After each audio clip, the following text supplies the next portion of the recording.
Today was the first of three, and the home team battered. They finished just before stumps, all out for 199. The best of the batsmen was University's Tony Ford, who finished with 76 runs.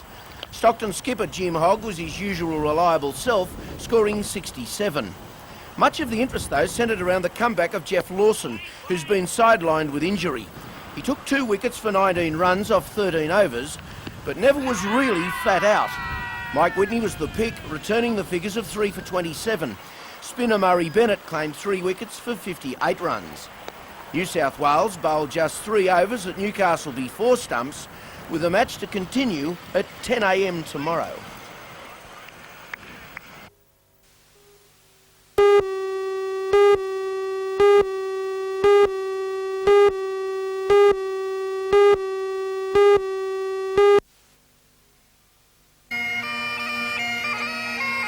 It's not often one sees so many men in skirts at the International Sports Centre, but today at the ISC, a lot of strange things seem to be going on.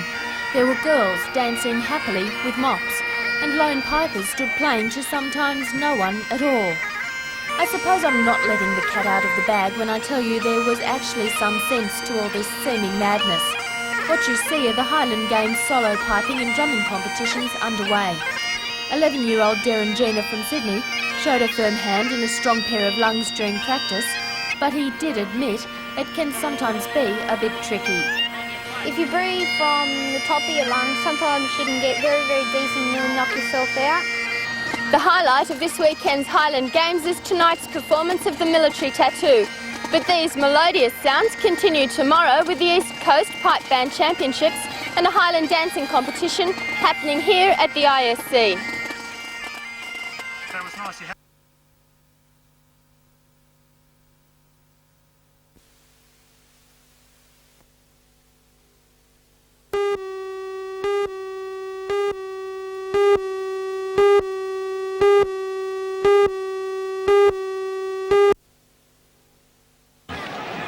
Sigsworth. Oh, that's a better tackle by Siren, and at least he went in with purpose and he cleaned the man with the ball up. Well, that pass from Mortimer to Kelly. Look for... Here goes Gale. This is the break Balmain were looking for, and Scott Gale scores. I wonder if into the dummy half position and try and pick up a runner out wide, either his brother Chris or even Andrew Farrar if he comes back infield after this other play of the ball. Right, he's 10 metres out now, playing it back to Bugden. 1.25 minutes to go. The kick across the ground. Pressure, pressure. It's a try. It's a try for Chris Mortimer.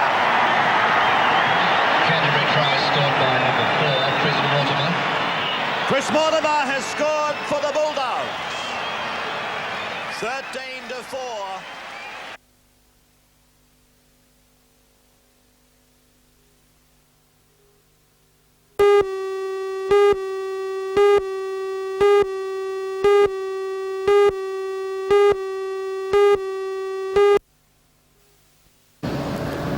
The arrival of the British warships did not go without notice from local anti-nuclear protesters. Under the watchful eye of a police escort, the small runabout kept its distance, but managed to display an unwelcoming message to 2 of the 8 Royal Navy vessels making up the Global 86 task group. The Royal Fleet's auxiliary service tanker Almeida provides ammunition, fuel and food supplies to the other combat vessels, including HMS Beaver, which is the latest ship in the fleet and is one of the new class of Stretch Type 22 frigates. Her main role is anti-submarine warfare, and she's equipped with a passive detection system and hull-mounted sonar sets. HMS Beaver's weapons include 2 torpedo-carrying helicopters, as well as a torpedo weapon system. The vessel also holds anti-ship missiles, and as for any nuclear weapons on board... I can neither confirm nor deny that. That is an agreement between your government and mine, that would be my reply and the government's reply, and nobody would argue against that decision. HMS Beaver is a frigate with no long-range guns. Although every ship in the Royal Fleet is capable of carrying nuclear weapons, it may take an actual combat before others find out just how many and what their capabilities are.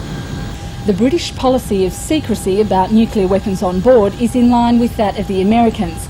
But one thing they will confirm is that there's no chance of a nuclear accident.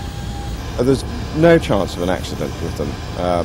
I wouldn't be sitting on top of them if they were on board, if there was a risk. But as I said before, having been a nuclear submariner, you're far safer, less radiation down inside, say, a nuclear submarine than you get outside.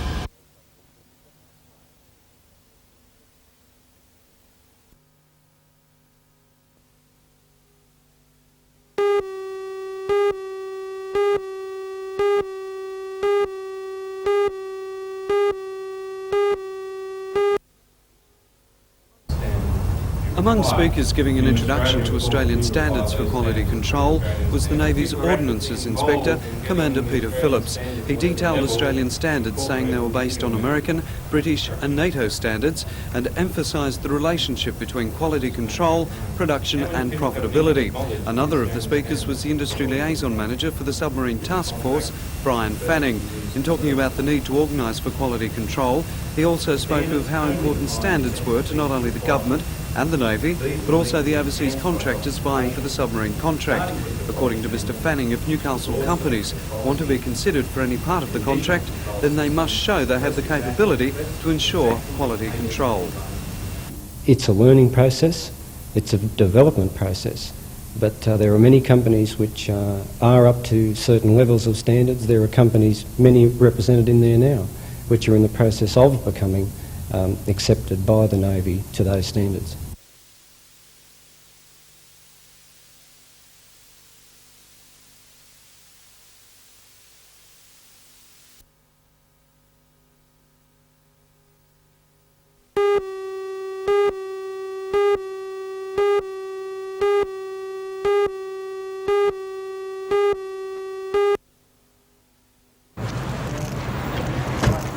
As with the arrival of the US Paul F. Foster on Friday, the arrival yesterday of the HMS Beaver and Oneida was marked with a small protest from local anti-nuclear groups, this time in the form of a small runabout towing a raft.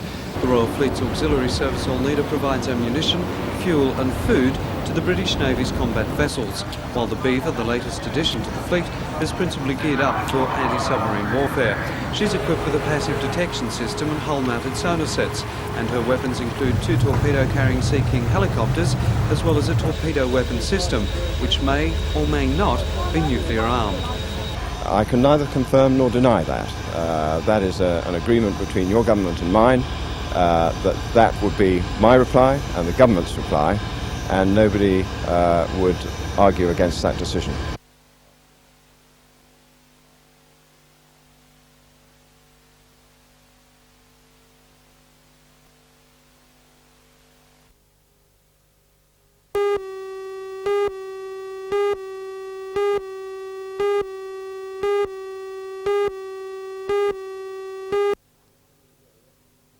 Australia.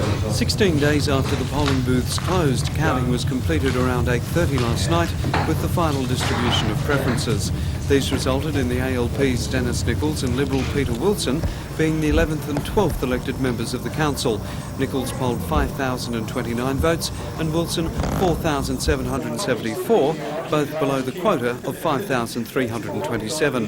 With the election of independent Vic Bell yesterday afternoon, the new council will be composed of 5 members of the ALP, John McNaughton, Frank Rigby, Ron Robinson, Wendy Bradley and Dennis Nicholls, 2 from the Citizens Group, Don Geddes and Doyne Lanham, 2 Liberals, Ashley Saunders and Peter Wilson, and 3 Independents, Margaret Gumas, John Tate and Vic Bell.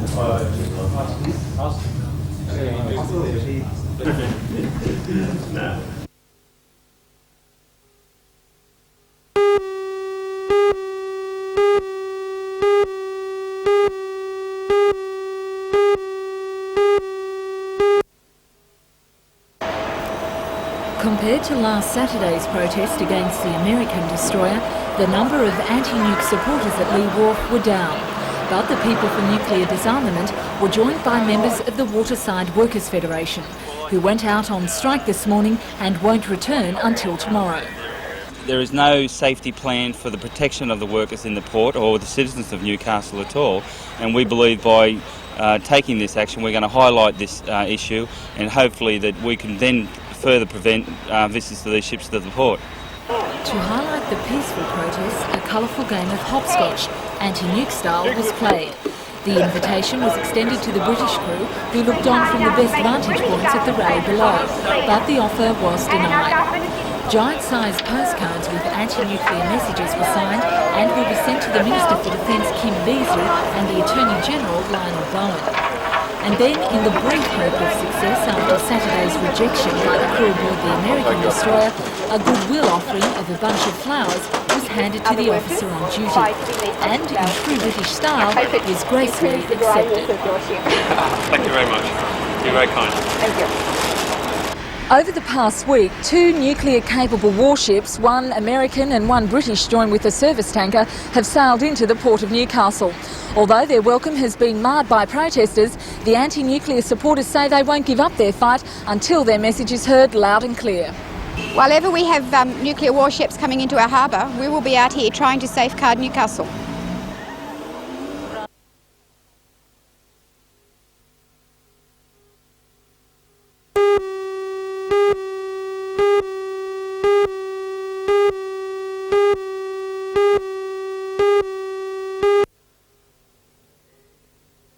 Her heirs and successors. According to law. So help me God. Congratulations, my Lord. And with those words, John McNaughton became Newcastle's 8th Lord Mayor. The makeup of the council is 5 Labor aldermen: John McNaughton, Frank Rigby, Ron Robinson, Wendy Bradley and Dennis Nichols, 2 from the Citizens Group, Don Geddes and Doyne Lanham, 2 members of the Liberal Party, Ashley Saunders and Peter Wilson, and 3 independents, John Tate, Vic Bell and Margaret Gumaz. Alderman McNaughton believes that the members of the council will work together well. 12 aldermen will work together with harmony, with strong debate. I've no quarrel with that at all, in seeing that the issues that confront us are carefully thought about and decided upon. And with that sort of dedication, I believe that the citizens of Newcastle can be satisfied that they have a good council, a council which will work very well and carry this city forward into the future, not only for the next 5 years of the term of this council, but for the rest of our lives here. The date of the first council meeting won't be decided until tomorrow. The aldermen at that meeting will have an important decision to make, and that's who the new Deputy Lord Mayor will be.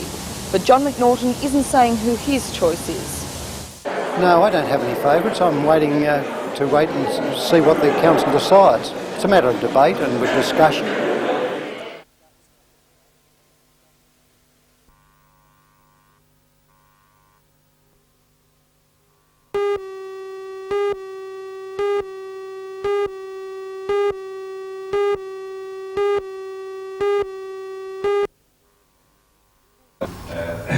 Before the election, the 16 aldermen voted to increase the mayoral allowance by the CPI 9.3% to $11,700 per annum. Nominations were then called for the position of mayor for the next 12 months, the only nominees being the sitting mayor, Alderman Pat Hughes, and Alderman Peter Blackmore. Alderman Blackmore was at the centre of a minor controversy before the meeting, with a church group, the Maitland City Christian Church, accusing him of being unsuitable to fill the position because alleged pornographic magazines and videos are sold from his Rutherford service station. When the votes were finally counted, the mayor of only 1 year's standing, Alderman Hughes and Alderman Blackmore, had each polled 8 votes. A draw from the hat undertaken by a member of the press resulted in Alderman Blackmore being successful. Alderman Beryl Humble was later elected Deputy Mayor, defeating 2 other nominees, Alderman Lightfoot and Way. Following the election, a number of aldermen spoke of the need to have the city's top job decided by the people by the way of popular vote. The council was asked to consider sending a resolution to the Governor requesting he allow legislative change to have that done. And that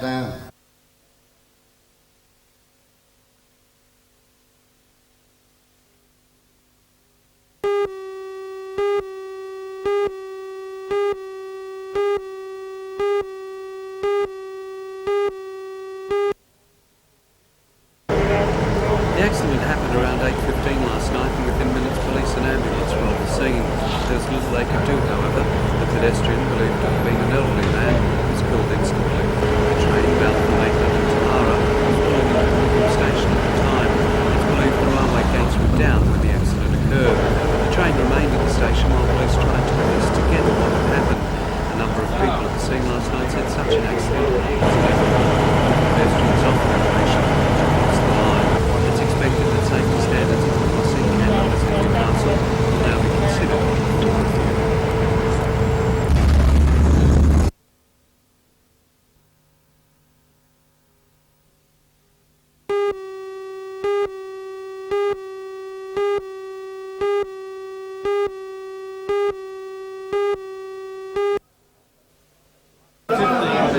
As part of the new tourism drive to promote the Hunter as a fine food and wine district, 25 wine writers and critics were invited to sample the classic selection. At the Casuarina restaurant in Colburn, they were introduced to the second ever selection of classic and benchmark wines. 7 whites, 7 reds and 1 champagne are judged to be the best from participating wineries. 9 winemakers have now joined the organisation, which accredits their nominations if deserving. They can wear this symbol as a mark of quality and assurance of 100% Hunter origin. A classic wine is judged to have reached its full maturity and development and is said to show Hunter characteristics. A benchmark wine is classified differently. A benchmark wine is a wine that's generally a lot younger than the classics, and it's a wine that we judge to be one that will eventually become a classic.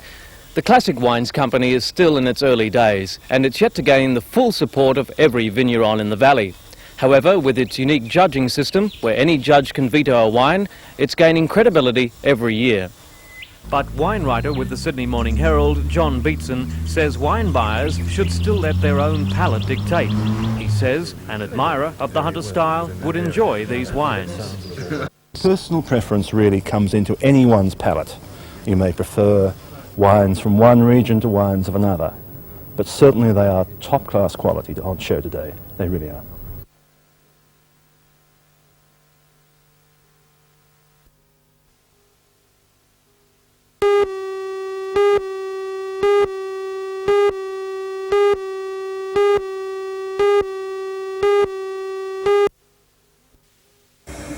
The cancer unit at the Martyr Hospital is to receive more than $1 million. The budget allocation was preempted by the Minister for Health, Peter Anderson, during a visit to the Martyr earlier this month. $300,000 will be used to refurbish wards on level 5 of the hospital to accommodate cancer patients, and the rest has been earmarked for operating costs in the oncology unit. Rankin Park Hospital received a $10 million boost. Successful tenderers for the major contract should be announced by the Minister in the near future. Originally, the completion date for the 2-stage contract was 1989, but after further planning, it was decided to let just one 3.5-year contract. A spokesman for Mr Anderson says that the original date was overly optimistic, and he says a commissioning date in early 1991 is closer to the mark. There were a few anxious administrators at the Royal Newcastle Hospital today after it was stated in the budget papers that the 4 new operating theatres, which were due to be finished in April 1987, had a completion date in 1989, a 2-year time lag. The confusion was cleared up today after it was found that there'd been a misprint in the budget papers.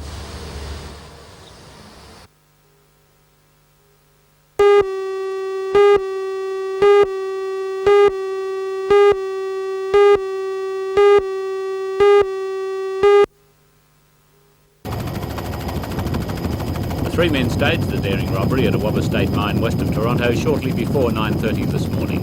The men, wearing army greens and balaclavas, escaped with a large amount of money, a total of 266 weekly pay packets that had just been delivered. Their getaway car, a white Falcon sedan with Victorian registration plates, was found abandoned near the Toronto Country Club.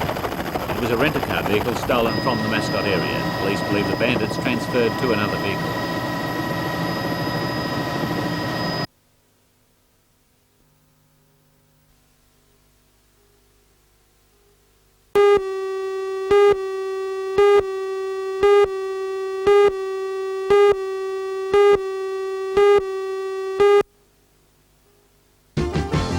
In tonight's news, a report on a daring robbery